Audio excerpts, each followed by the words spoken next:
মুসলিম উম্মার মধ্যে এখন এই সমস্যা, ইউনিটি নাই।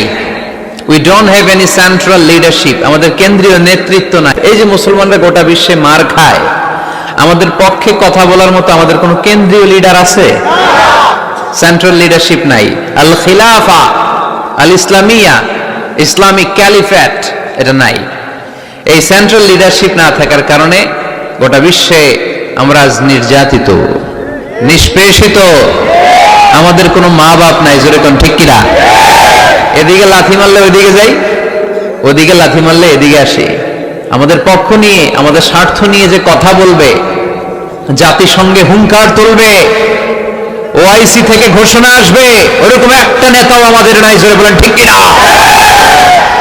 ওমরে ফারুকের মতো যদি একটা নেতা থাকতো, তাহলে গোটা বিশ্বে মুসলমানরা এক আমব্রেলার নিচে, এক ছাতার নিচে চলে আসতো, তাই না? এমন সাহাবী ছিলেন বিষ্ণু ইসা ইসলাম তার ব্যাপারে বলেছেন, আসাদুহুম ফি আমরিল্লাহি উমর। আল্লাহর জমিনে আল্লাহর দ্বীন বাস্তবায়নের জন্য সবচেয়ে কঠিন সাহাবী ছিল যিনি, তিনি হচ্ছেন উমর। মুনাফিকরা ওমরে ফারুককে দেখে ভয় পেত, খোদ শয়তান ইবলিস ওমরে ফারুককে দেখে ভয় পেত। আলহামদুলিল্লাহ পড়বেন না? বিষ্ণু ইসলাম বলতেন, ওমর তুমি যদি এই রাস্তা দিয়ে হাঁটো আর শয়তান তোমারে দেখে, তাহলে শয়তান এই রাস্তা রেখে দিয়ে অন্য রাস্তা দিয়ে হাঁটে। লা নবিয়্যা বা'দি ওয়ালা রাসূলা। আল্লাহ রাসূল বললেন, আমার পরে কোনো নবীও নাই, রাসূলও নাই, তবে আমার পরে কেউ যদি নবী হতো, ওমর নবী হয়ে যেত। এরকম একজন ওমরের আমাদের দরকার। এরকম একজন ওমরের অপেক্ষায় আমরা। একজন হলেই চলবে। কয়জন লাগবে? যুগ জামানা পাল্টে দিতে চাই না অনেক জন, এক মানুষই আনতে পারে জাতির জাগরণ। এক মানুষই বিপদকালে বাঁচায় কাফেলায়, ক্ষুদ্র ডিঙ্গি বাঁচায় জাহাজ অসীম দরিয়ায়। কয়জন ওমর দরকার? আমরা সেই ওমরের জন্য অপেক্ষা করছি, যার নেতৃত্বে, যেই আল ইমাম আল মাহদি, যার নেতৃত্বে গোটা বিশ্বে শান্তি, সভ্যতা, ভদ্রতা আবার প্রতিষ্ঠিত হবে। এক ছাতার নিচে মুসলমানেরা থাকবে। কেউ কারো ব্যাপারে হৃদয়ে কোনো বিদ্বেষ রাখবে, ঘৃণা রাখবে, কেউ কাউকে গালি দিবে না। এই সুসম্পর্ক, এই ঐক্যের জন্যই ইসলাম একসাথে উদখুলু ফিস সিলমি কাফা, পরিপূর্ণভাবে সবাই মিলে ইসলামের রশিকে আঁকড়ে ধরো, তাহলেই বরকত দিবে কে?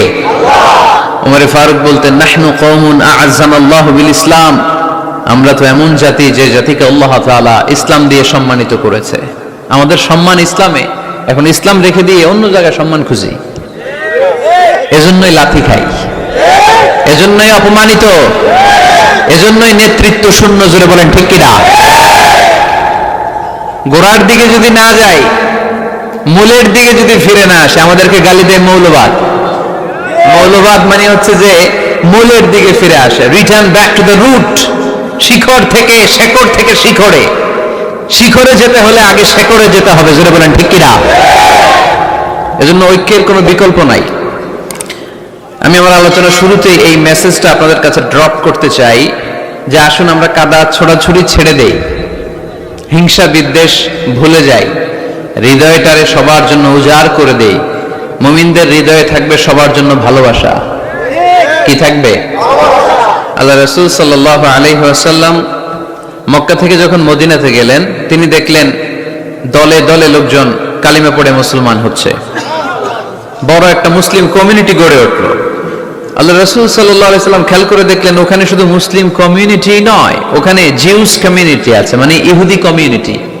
মদিনাতে ইহুদিরাও থাকতো। আবার খেয়াল করে দেখলেন আশেপাশে খ্রিস্টান কমিউনিটিও আছে।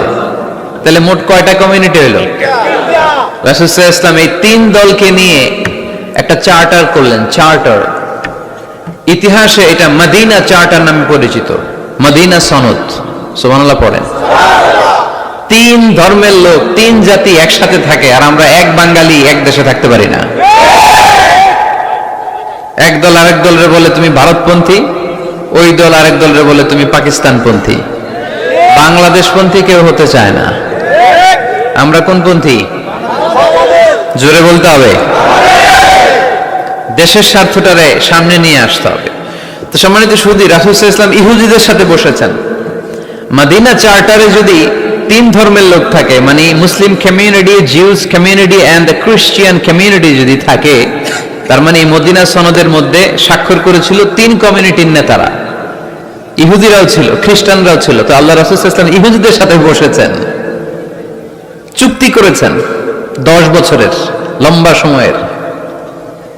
খ্রিস্টানদের সাথে চুক্তি করেছেন, রাসূল সাল্লাল্লাহু আলাইহি ওয়াসাল্লাম খ্রিস্টানের সাথে বসতে পারে, ইহুদির সাথে বসে সনদ তৈরি করতে পারে, মদিনার সনদ। কিন্তু আমরা মুসলমানের সাথে বসতে পারি, একজন আরেকজনের ছায়া দেখতে পারে না। হিংসা, বিদ্বেষ, জেলাসি, অহংকার, ঠিক কিনা?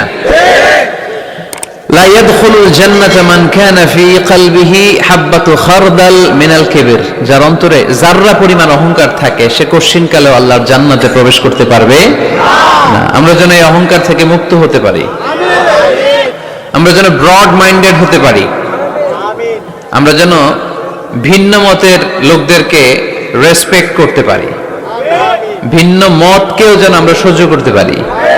আমাদের দেশে এত কাদা ছোড়াছুড়ি, এত মারামারি কেন জানেন? আমরা ভিন্ন মতকে দমন করতে চাই, ভিন্ন মতকে আমরা স্পেস দিতে চাই না, ফলেই এত ঠেলাঠেলি। এজন্য মতামত বিভিন্ন থাকবে। This is the beauty of Islam, unity in diversity, unity in diversity. ঐক্য হবে বৈচিত্র্যের মাঝে, আমাদেরকে ঐক্য খুঁজতে হবে। এক একজন এক এক চেহারা। এই তুমি কালা হইলা কেন, তুমি খাটো হইলা কেন, তুমি লম্বু কেন, এরকম বললে চলবে? এই মেয়ে তুমি বিএনপি করো কেন, তুমি জামাত ইসলাম করো কেন, সব আওয়ামী লীগ হয়ে যাও, বলা যাবে? তুমি এই পীর সাহেবের মুরিদ কেন, আমি যে পীর সাহেবের মুরিদ হইছি ওইখানে আসো না কেন, বলা যাবে না। Unity in diversity. রাসূল সাল্লাল্লাহু আলাইহি ওয়াসাল্লাম ইহুদিদেরকে স্পেস দিয়েছেন, খ্রিস্টানদেরকে স্পেস দিয়েছেন। মনে রাখতে হবে, ঐক্য প্রক্রিয়ার নাম হচ্ছে, এটা এমন একটা প্রক্রিয়া যেখানে সবাই একই চিন্তা চেতনা পোষণ করবে এমনটা নয়, বরং এক একজনের এক এক চিন্তা, কিন্তু মৌলিক বিষয়ে সবাই এক। ইউনিটি ইন ডাইভার্সিটি, বৈচিত্র্যের মাঝে আমাদের ঐক্য খুঁজতে হবে। প্রিয় ভাইরা, কথা বুঝতে পেরেছেন? আপনারা কি ঐক্যের পক্ষে না বিপক্ষে? আমরা যেন ঐক্যবদ্ধ